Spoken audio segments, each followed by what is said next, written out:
សួស្តីទាំងអស់គ្នាស្វាគមន៍មកកាន់ vlog របស់ខ្ញុំទៅកាន់ខេត្តសៀមរាបសម្រាប់ការចូលរួមកម្មវិធីរត់ម៉ារ៉ាតុងខួបលើកទី30នៅខាងខេត្តសៀមរាបហើ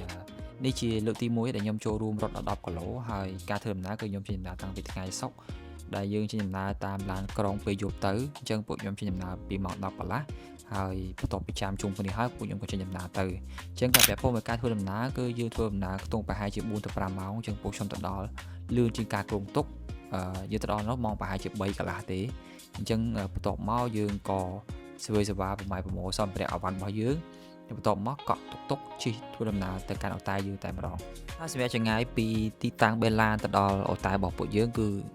ចិត្តគ្នាទេប្រហែលជា4ទៅ5គីឡូទេអញ្ចឹងពួកខ្ញុំជិះប្រហែលជា10ទៅ15នាទីហើយដោយសារអារម្មណ៍ពេលព្រឹកគឺនៅសៀមរាបគឺត្រជាក់មែនទែនហើយពេលទៅដល់នោះភ្លាមក៏ពួកខ្ញុំស្វែងសេវាមកវ៉ាន់បញ្ញាប់ចូល check in ប៉ុន្តែដោយសារតែទៅដល់ព្រឹកពេកដូចទាំងអស់គ្នាបានឃើញក្នុងវីដេអូនោះអញ្ចឹងទៅដល់តែម៉ោង4ទេអញ្ចឹងពួកយើងអត់ទាន់អាច check in នៅវ៉ាន់នេះបានទេអញ្ចឹងមានតែរៀបចំសម្រាប់នៅកន្លែង reception នឹងសិនរហូតដល់ភ្លឺបានយើងអាច check in នៅវ៉ាន់បានអញ្ចឹងកាត់មកដល់ពេលព្រឹកតែម្ដងគឺពួកយើងបានរកបាយព្រឹកតាំងពីម៉ោង6កន្លះយើងដើរពីអូតែរបស់យើងទៅហើយខ្ទង់ប្រហែលជា4-500ម៉ែត្រទេហើយបន្ទាប់ពីយើងញ៉ាំបាយព្រឹកហើយក៏យើងស្វែងសេវាទៅរកកាហ្វេអញ្ចឹងបងប្អូនបានឃើញក្នុងវីដេអូអញ្ចឹងពួកខ្ញុំធ្វើដំណើរទៅរកកាហ្វេតាំងពីម៉ោង7កន្លះអញ្ចឹងយើងដើរមើលទេសភាពនៅក្នុងក្រុងសៀមរាបហើយនិយាយមែនតើមានអារម្មណ៍ស្រស់ស្រាយមែនទែនសម្រាប់ការមកដល់ខេត្តសៀមរាបអញ្ចឹងពេលមកដល់ហាងកាហ្វេភ្លាមពួកខ្ញុំមិនបង្អង់យូរក្នុងការកំងកាហ្វេហើយមានអ្នកមកច្រើនមែនទែនសម្រាប់ថ្ងៃដែលពួកខ្ញុំទៅដល់ហ្នឹងយើងទៅដល់ពេលព្រឹកហ្នឹងគឺមានអ្នកមកដល់កំងកាហ្វេច្រើនយកតែមែនទែនហើយពួកខ្ញុំទៅដល់ហ្នឹងតាំងពីម៉ោង7កន្លះទាំងអស់គ្នាសម័យមើលថាមនុស្សច្រើនដល់អញ្ចឹងបន្ទាប់ពីបានអង្គុយសម្រាប់រយៈពេលខ្ទង់1ម៉ោង2ម៉ោងមកម៉ោងប្រហែលជា9កន្លះពួកខ្ញុំក៏បានធ្វើដំណើរចេញទៅយកសម្ភារៈសម្រាប់ការរត់នៅថ្ងៃស្អែកអញ្ចឹងពេលដែលមុនទៅដល់ចូលយកហ្នឹងគឺពួកខ្ញុំបានមើលការណែនាំមួយចំនួនជាពិសេសគឺពាក់ព័ន្ធមួយនឹងទីតាំងនៃការរត់ទីតាំងចាប់ផ្ដើមទីតាំងសុវត្ថិភាពរបស់យើងហើយនឹងពាក់ព័ន្ធមួយនឹងការណែនាំផ្សេងៗហើយបន្ទាប់មកក៏បានឃើញអ្នកចូលរួមទៅយកនោះក៏មានចំនួនច្រើនគួរសមដែរនៅពេលព្រឹកហើយខ្ញុំឃើញឆ្នាំនេះការរៀបចំមើលឃើញថាល្អមែនទែនហើយជាពិសេសគឺអ្នកចូលរួមមានដល់ទៅ30000នាក់ជាង30000នាក់ហើយមានដល់ទៅ60ប្រទេសសម្រាប់ការចូលរួមហើយសម្រាប់ការជួយរងចាំយកសម្ភារៈវិញគឺចំណាយពេលខ្លីមែនទែនបងប្អូនខ្ទង់ប្រហែលជា10ទៅ15នាទីទេហើយគេមានទីជួអញ្ចឹងគឺមានចំនួន3គីឡូ5គីឡូ10គីឡូមាន21គីឡូហើយសម្រាប់ខ្ញុំ10គីឡូគឺត្រូវចូលជួ10គីឡូហើយគេតម្រូវមានផ្ទៀងផ្ទាត់លេខកូដរបស់យើងសម្ភារៈរបស់យើងគឺមានអីខ្លះមានដូចជា មានជាលេខមានដូចជាកតាបហ្នឹងគឺគេរៀបចំឲ្យយើងមក set តែម្ដងសម្រាប់ការរត់នៅថ្ងៃស្អែកហើយនេះជាលើកទី1ដែលខ្ញុំរត់ហើយអញ្ចឹង10គីឡូនេះខ្ញុំគិតថាខ្ញុំអាចធ្វើបាននៅថ្ងៃស្អែកហើយសម្រាប់ការរត់នឹងដែរក៏គេមានលក់ជាសម្ភារៈមួយចំនួនផងដែរសម្រាប់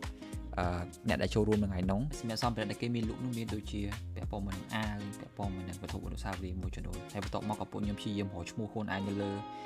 ើផ្លាកធំនឹងដែរតែអត់ឃើញទេទាំងអស់គ្នាហើយកាត់មកដល់ពេលព្រឹកនៅថ្ងៃរត់នឹងផ្ទាល់គឺពួកខ្ញុំចេញដំណើរពីអូតាតាំងពីម៉ោង4ភ្លឺទាំងអស់គ្នាហើយមូលហេតុធំនោះគឺយើងខ្លាចស្ទះចរាចរណ៍ដោយសារតែមានចំនួនច្រើនហើយពួកខ្ញុំបានកក់តុកតាំងពីយប់ម៉ោង10ម្លេះហើយព្រឹកឡើងគឺគាត់មកយកពួកយើងចេញដំណើរទៅតែម្ដង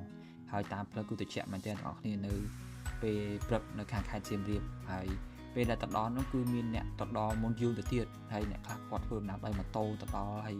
យតាមពិតពេលពួកខ្ញុំទៅដល់នោះគឺមានចំនួនច្រើនមកហើយគាត់ទៅដល់នោះមានអ្នកចងចាំទៅហើយនេះជាកន្លែងទីតាំងដែលពួកខ្ញុំត្រូវឈររងចាំរត់គឺ10គីឡូហើយយើងទៅដល់នោះ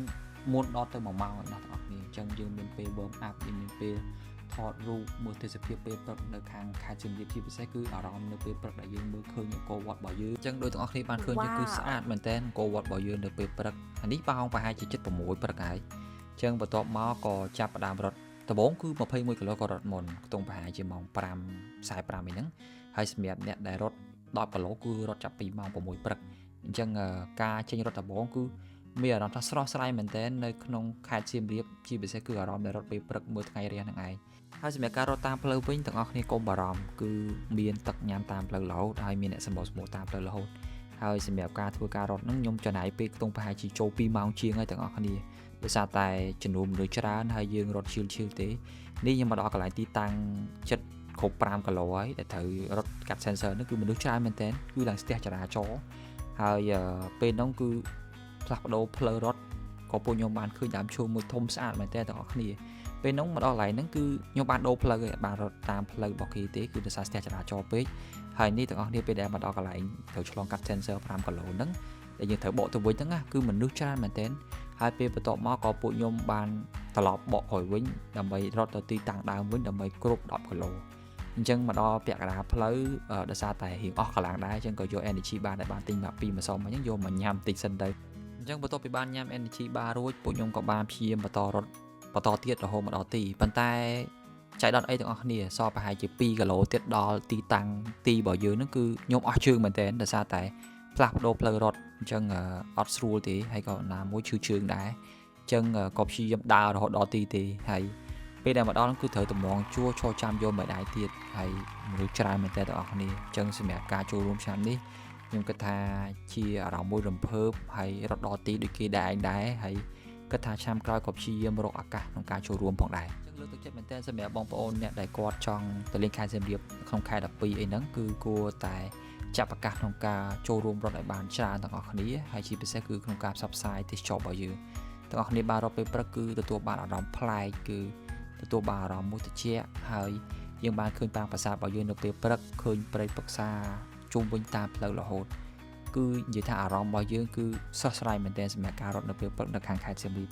អញ្ចឹងវីដេអូមានតែប៉ុណ្្នឹងទេជួបគ្នានៅវីដេអូក្រោយអរគុណ